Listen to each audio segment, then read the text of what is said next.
ബാലിയും സുഗ്രീവനും കിഷ്കിന്ധ രാജ്യത്തെ വാനരന്മാരുടെ രാജാക്കന്മാരായിരുന്നു. ജ്യേഷ്ഠനായ ബാലിയായിരുന്നു രാജാവ്. അനിയനായ സുഗ്രീവൻ ബാലിയോട് കൂറുള്ളവനായി രാജ്യഭരണത്തിൽ സഹായിച്ചു പോന്നു. ഒരിക്കൽ മായാവി എന്ന അസുരൻ ബാലിയോട് പ്രതികാരം ചെയ്യാനെത്തി. ബാലിയെ ഒരു ഉഗ്രമായ യുദ്ധത്തിന് വെല്ലുവിളിച്ചു. ബാലിയുടെ അസാമാന്യമായ ശക്തി കണ്ടു ഭയന്ന മായാവി ഒരു ഗുഹയിൽ ഓടി ഒളിച്ചു. അവനെ നശിപ്പിക്കാൻ ദൃഢനിശ്ചയം ചെയ്ത ബാലി ഗുഹയിലേക്ക് പ്രവേശിച്ചു. ബാലി ഗുഹയിൽ മായാവിയുമായി പോരാടുമ്പോൾ മരണം സംഭവിച്ചെന്ന് തെറ്റിദ്ധരിച്ച് സുഗ്രീവൻ ഗുഹയടച്ചു. യുദ്ധം ജയിച്ച് പുറത്തു വന്ന ബാലി സുഗ്രീവൻ രാജ്യം തട്ടിയെടുത്തെന്ന് കരുതി കോപിച്ച് അദ്ദേഹത്തെ ആക്രമിച്ചു. ബാലിയുടെ ആക്രമണത്തിൽ നിന്ന് രക്ഷപ്പെട്ട സുഗ്രീവൻ ഋഷ്യമുഖ പർവ്വതത്തിലേക്ക് ഓടിപ്പോയി. ഭൂമിയിൽ ബാലിയുടെ ശാപമേൽക്കാത്ത ഒരേ ഒരു സ്ഥലം അതായിരുന്നു. ആ പർവ്വതത്തിൽ കാലുകുത്തിയാൽ ബാലിക്ക് മരണം സംഭവിക്കുമായിരുന്നു. എന്നിട്ടും സുഗ്രീവന്റെ ഹൃദയം ദുഃഖം നിറഞ്ഞതായിരുന്നു. കാരണം ബാലി സുഗ്രീവന്റെ ഭാര്യയായ റുമയെ ബലമായി പിടിച്ചെടുത്ത് സ്വന്തമാക്കിയിരുന്നു. ഋഷ്യമുഖ പർവ്വതത്തിൽ സുഗ്രീവൻ തന്റെ വിശ്വസ്തരായ വാനര സേനാധിപതികളായ ഹനുമാൻ, നളൻ, നീലൻ എന്നിവരോടൊപ്പം സുരക്ഷിതനായി താമസിച്ചു. ഈ സമയത്താണ് പ്രഭു ശ്രീരാമനും ലക്ഷ്മണനും ശബരി മഹർഷിയുടെ ഉപദേശമനുസരിച്ച് സുഗ്രീവനെ അന്വേഷിച്ചെത്തുന്നത്. ദൂരെ നിന്ന് പ്രഭു ശ്രീരാമനെയും ലക്ഷ്മണനെയും കണ്ട സുഗ്രീവൻ അവർ ബാലിയുടെ സഖ്യ കക്ഷികളായിരിക്കുമോ എന്ന് ഭയന്നു. അതിനാൽ വിവേകിയും ഭക്തനുമായ ഹനുമാൻ ഒരു ബ്രാഹ്മണന്റെ വേഷത്തിൽ ആ രാജകുമാരന്മാരെ സമീപിച്ച് അവർ ആരാണെന്ന് മനസ്സിലാക്കി. അവർ മാതാ സീതയെ അന്വേഷിക്കുന്ന അയോധ്യയിലെ ശ്രീരാമനും ലക്ഷ്മണനുമാണെന്ന് മനസ്സിലാക്കിയപ്പോൾ ഹനുമാൻ അതീവ സന്തുഷ്ടനായി. തുടർന്ന് പ്രഭു ശ്രീരാമനും സുഗ്രീവനും കണ്ടുമുട്ടി. അദ്ദേഹത്തിന്റെ കഥകളെല്ലാം സുഗ്രീവൻ പ്രഭു ശ്രീരാമനോട് പറഞ്ഞു. തുടർന്ന് ശ്രീരാമൻ സുഗ്രീവന് ഉറപ്പു നൽകി. സുഗ്രീവ,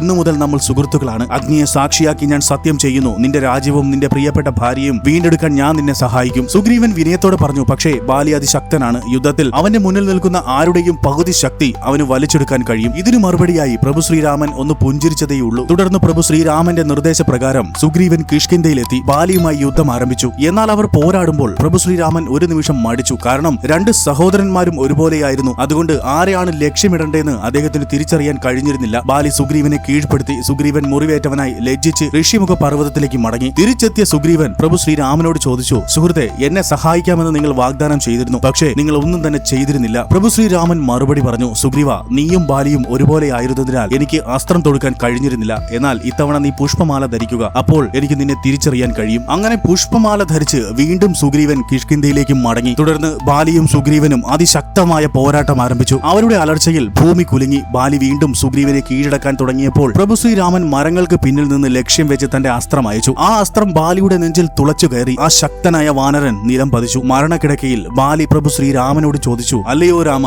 നിങ്ങൾ ഒളിച്ചിരുന്ന എന്റെ മേൽ അസ്ത്രം എയ്തു. ഇതാണോ നിങ്ങളുടെ ധർമ്മം? ഓർക്കുക, ഒരു ദിവസം നിങ്ങളും ചതിയിലൂടെ വീഴും. ഇത് പറഞ്ഞ് ബാലി മരിച്ചു. ബാലിയുടെ വാക്കുകൾ ദ്വാപര യുഗത്തിൽ ശ്രീരാമൻ ശ്രീകൃഷ്ണനായി അവതരിച്ചപ്പോൾ സത്യമായി. പ്രഭു ശ്രീരാമന് ബാലിയെ വധിക്കേണ്ടി വന്നു. ശത്രുത കൊണ്ടല്ല, മറിച്ച് ബാലിയുടെ അഹങ്കാരം മൂലമുണ്ടായ അനീതി അവസാനിപ്പിക്കാനും സുഗ്രീവനെയും ഭാര്യയെയും അവരുടെ യഥാർത്ഥ സ്ഥാനത്ത് തിരികെ എത്തിക്കാനും വേണ്ടിയായിരുന്നു അത്.